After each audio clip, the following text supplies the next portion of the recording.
Saudações a todos, nossos votos de muita paz. Sejam todos muito bem-vindos a mais um sábado em que vamos buscar as parábolas de Jesus, os seus ensinamentos, e estamos vendo justamente no livro As Parábolas de Jesus, Visão Judaico-Cristã Espírita, em que o professor Severino Celestino da Silva, juntamente com Álvaro Mordechai, nos traz uma brilhante análise das parábolas, baseadas em Mateus. Então, ele, nesta parte, nesses capítulos, ele se deteve às parábolas de Mateus, trazendo especialmente a parábola do tesouro, da pérola, e assim temos visto e retomando a ideia que estávamos vendo,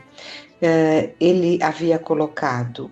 A partir dessas reflexões, podemos concluir, por meio de todas as citações até aqui, que o maior de todos os tesouros, e ele deu uma série de histórias judaicas do povo judeu, das suas crenças, daquelas histórias que passavam de geração a geração, para que nós compreendermos, para que possamos compreender melhor de que forma Jesus trouxe as parábolas e de que forma elas conseguiam atingir aqueles ouvintes, aqueles judeus que entendiam do que se tratava.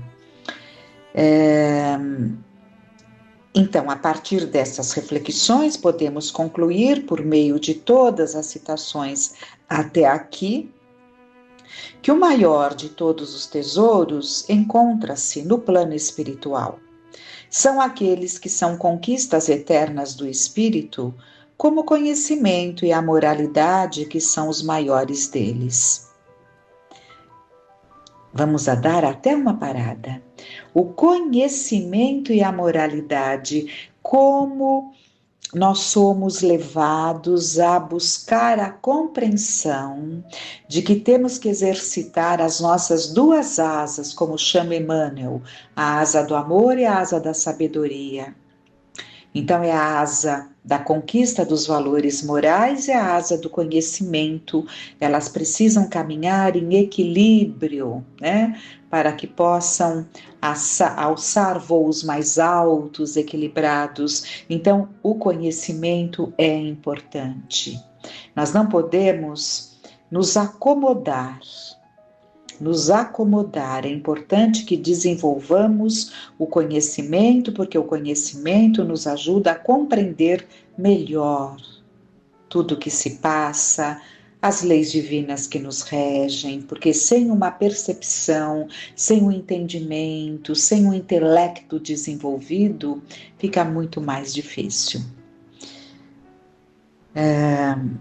Então, conhecimento e a moralidade, que são os maiores deles, e que são os mais valiosos do que as pérolas, ou do que as pedras preciosas, mais valiosos do que tudo aquilo que os olhos dos homens são capazes de enxergar, como diz Emmanuel, o homem carnal, em vista das circunstâncias que lhe governam o esforço, pode ver somente o que está morto ou aquilo que vai morrer.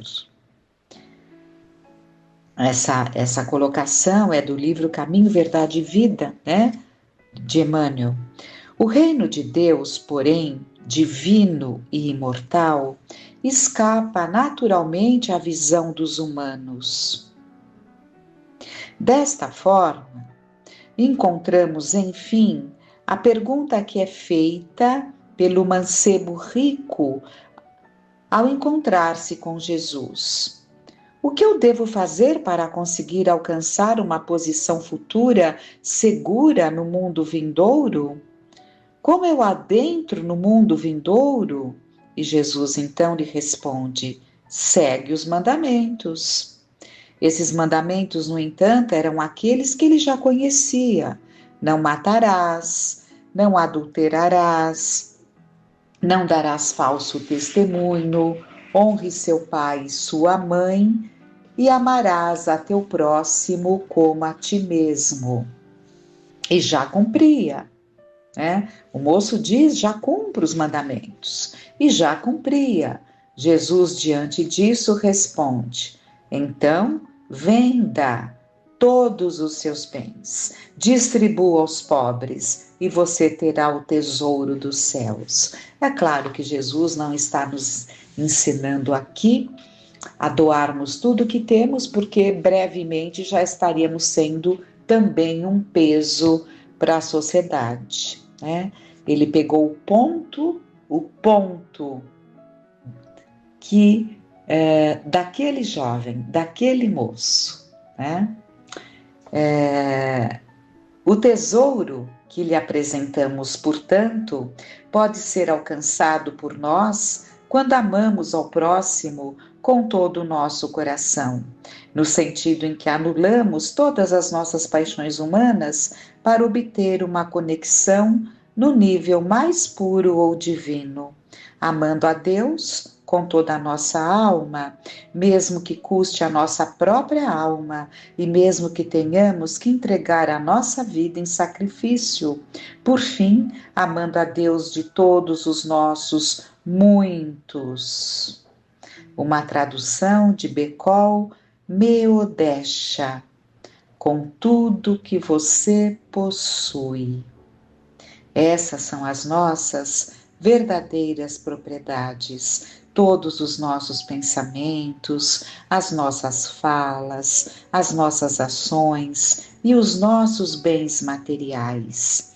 E para que a reflexão fique mais viva, traremos uma história presente no livro Céu e Inferno, que é de Allan Kardec, né? Nós sabemos. Essa é a história de um judeu que vivia na cidade de Vilna, na Lituânia, e desencarnou no ano de 1865. Por 30 anos de sua vida, esse homem foi um mendigo, até que ele foi a uma reunião e foi interrogado por Kardec. Esse homem era muito conhecido por ter ajudado órfãos e viúvas e andava pelas ruas de Vilna dizendo: lembrai-vos dos pobres, das viúvas e dos órfãos.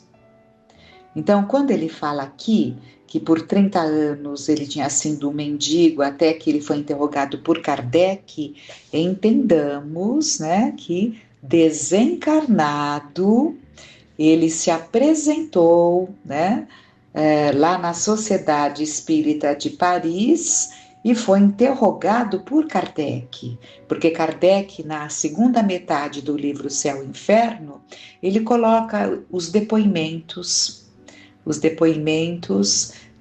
de espíritos nas mais variadas condições.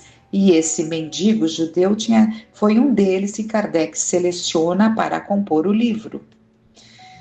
Então, esse homem era muito conhecido por ter ajudado órfãos e viúvas e andava pelas ruas de Vilna dizendo: lembrai-vos dos pobres, das viúvas e dos órfãos. Segurando sua gamelinha, ele pediu e recolheu doações durante suas 3 décadas, mendigando. No entanto, tudo aquilo que ele arrecadava, entregava aos órfãos, às viúvas e aos doentes. Além do mais, ele mesmo cuidava dos doentes com as suas próprias mãos. À noite, ele trabalhava fabricando rapé.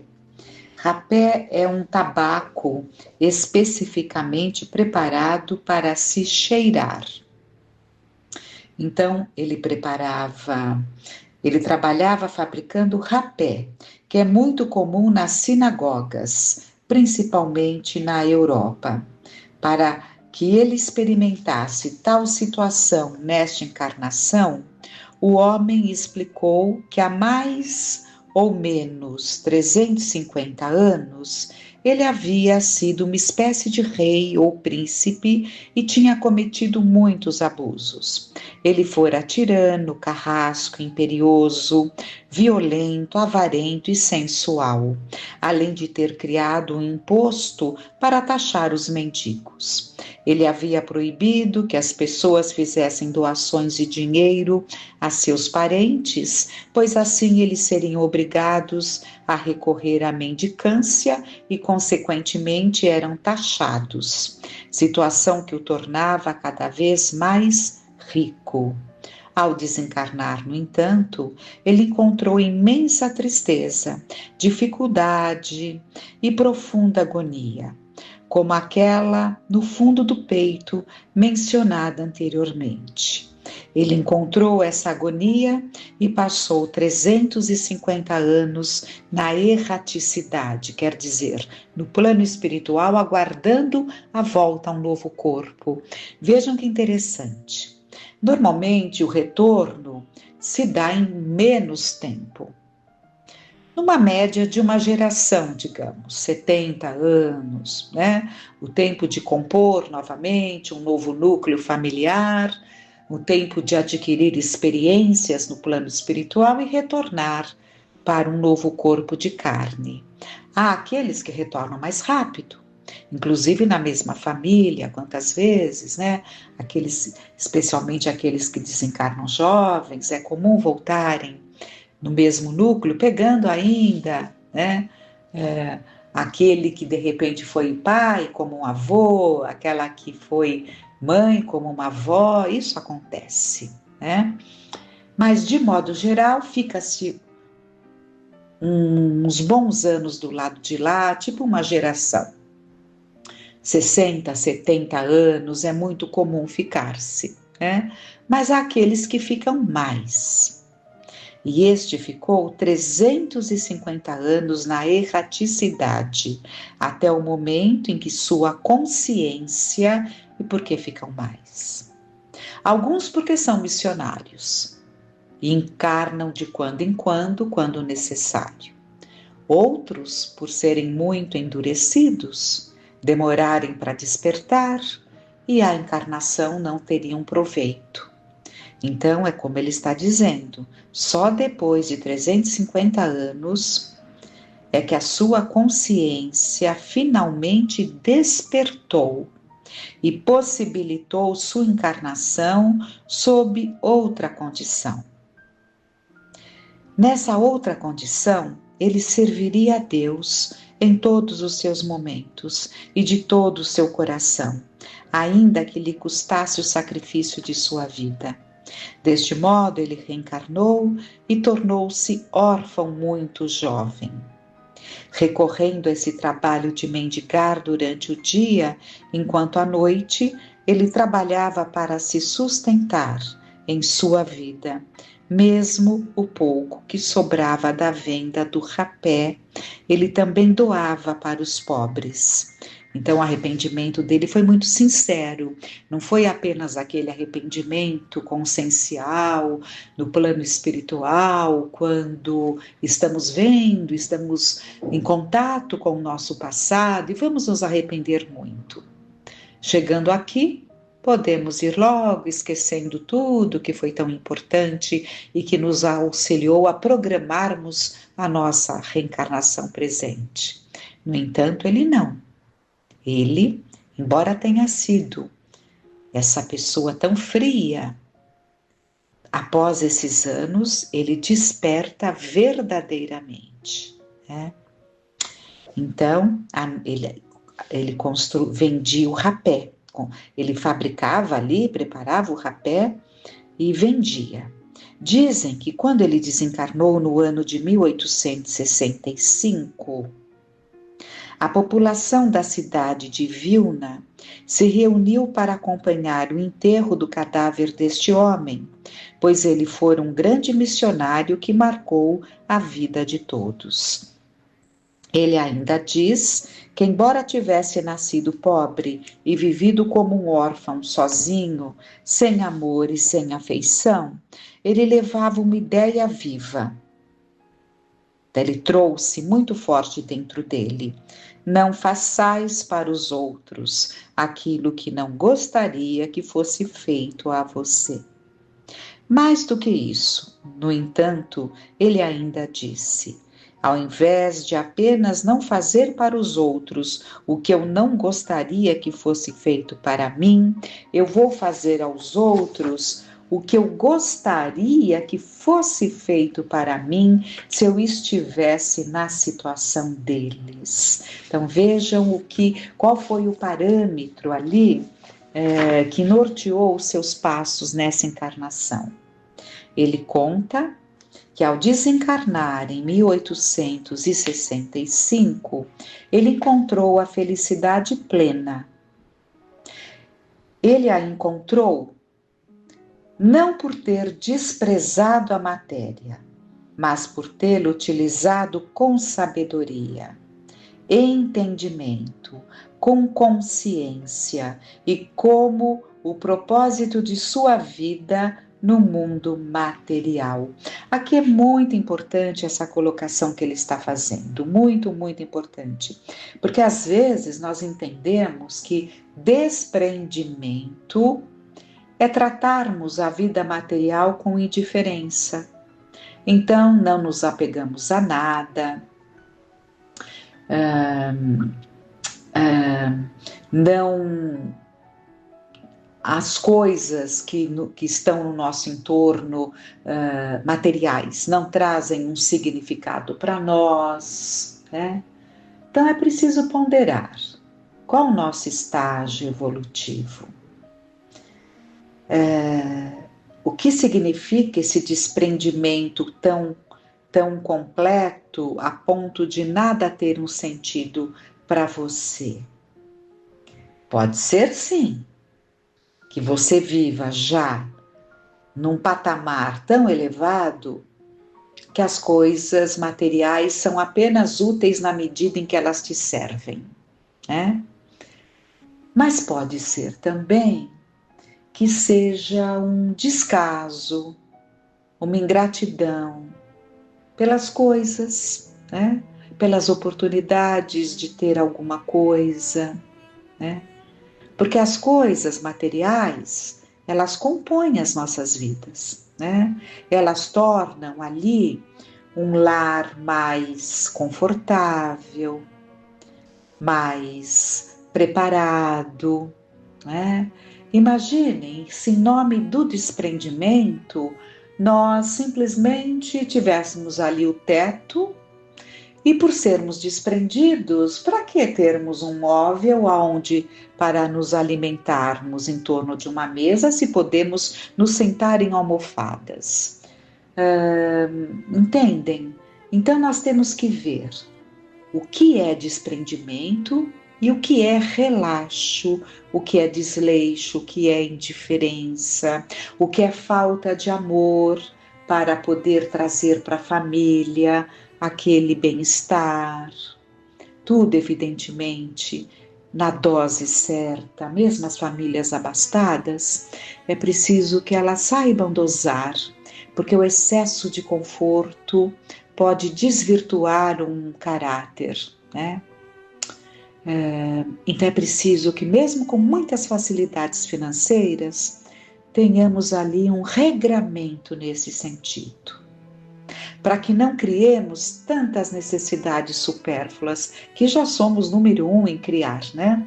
Mas com mais facilidades ainda podemos criar um mar de necessidades supérfluas que com certeza podem deturpar ali o nosso caráter, a nossa personalidade. Então tudo na dose certa, porque não é correto também aquele que, tendo a oportunidade, também não desfruta, não oferecendo ali à sua família desfrutar de algo interessante, saudável e que trará ali um reconforto. Então é uma questão de aprendermos a dosar onde o ponto de equilíbrio. Essa é a luta, é essa sabedoria que nós temos que buscar, né? Bom, ele conta, retomando aqui, que ao desencarnar em 1865, ele encontrou a felicidade plena. Ele a encontrou não por ter desprezado a matéria, mas por tê-la utilizado com a sabedoria e entendimento, com consciência e como propósito de sua vida no mundo material. Ele encontra, então, a paz do seu espírito e é descrito como um espírito feliz, que estava em uma condição muito favorável no plano espiritual, pois ele encontrou o tesouro do reino dos céus. Esse tesouro estava instaurado em seu coração e por esta razão ninguém jamais poderia saqueá-lo, porque nós sabemos, conquistas são conquistas. Uma vez conquistado, não se perde. Para todas as preocupações que as pessoas adquirem com a matéria, podemos encontrar este lindo ensinamento no capítulo 6 do Evangelho de Mateus. Olhai para as aves do campo, que elas não semeiam, mas elas ceifam. Olhai para os lírios do campo. Nem rei Salomão, em toda a sua glória, jamais se vestiu como eles. Deus provém as necessidades das pessoas a partir dos seus esforços. Isso não depende do desprezo da matéria, mas do entendimento de que o propósito do mundo material é a conquista do reino dos céus no coração de cada um. Esse reino aclarado pelo Evangelho. Em resumo, a riqueza material não impede ninguém de fazer o bem e dividi-la com os pobres. O que Jesus nos orienta é que não sejamos escravos dos bens materiais, mas os utilizemos em benefício dos que nos cercam. Muito, muito bom esse ensinamento, muito, muito bom. Lembrando até aquela passagem do Evangelho daquela dama que ali da sociedade da época, né, e que saía todas as manhãs ali no seu coche, né, e ali o seu motorista, né, e a levava ali para inúmeras casas que ela visitava junto da sua filha, para levar ali o que faltava de alimento, de conforto, para aqueles corações tão sofridos, cujo pai estava hospitalizado, o outro doente, né? Então ela praticava ali a caridade, ajudando a essas famílias dignas, né? Dignas, que não conseguiam suprir as suas necessidades por estar ali, normalmente o homem, o provedor, adoentado, internado, e ela tinha este olhar, este cuidado, e fazia isso pela manhã, indo visitar ali as suas protegidas, né? Muito aprendizado, muito ensinamento, mas o importante é que reflitamos que tudo isso, que essa doutrina nos traz, esse tesouro que brilha, porque é a luz da verdade. São os ensinamentos do Cristo. São estudos baseados nos seus ensinamentos, que é justamente o que compõe a doutrina, a revivência dos ensinamentos de Jesus. Daí o brilho dessa doutrina, do Consolador prometido por Jesus, que tanto nos consola, portanto nos aclarar. E é importante que esse brilho nos seduza. Não mais o canto da sereia, né? Não mais o brilho daquilo que logo se apaga e deixa marcas tão profundas em nós, mas esse brilho, esse cântico de amor, que que são as palavras de Jesus, que se fizeram para nós, através daqueles que deixaram escritos os seus ensinamentos. Pensarmos que Jesus trouxe Deus para junto de nós, porque não o conhecíamos, tínhamos apenas ali os mandamentos, né? Mas Jesus trouxe o pensamento de Deus. Ele nos verbaliza o pensamento de Deus, porque Ele e o Pai eram uno, ou seja, espírito crístico, com a condição, portanto, sublime de transmitir o verdadeiro pensamento de Deus. Isso é sublime. Meditemos muito e peçamos muito nesses tempos tão difíceis. Vamos rogar a Deus, nosso Pai e Criador, causa primeira de todas as coisas, inteligência suprema do universo, Criador de tudo quanto existe, princípio material, princípio espiritual ou inteligente. Agradecendo a Jesus, nosso mestre, nosso pastor, nosso guia, nosso farol que ilumina as nossas vidas. Se ouvirmos o seu convite, no seu vinde a mim, vós todos que se achais cansados e aflitos. Com muita gratidão, fiquemos em paz.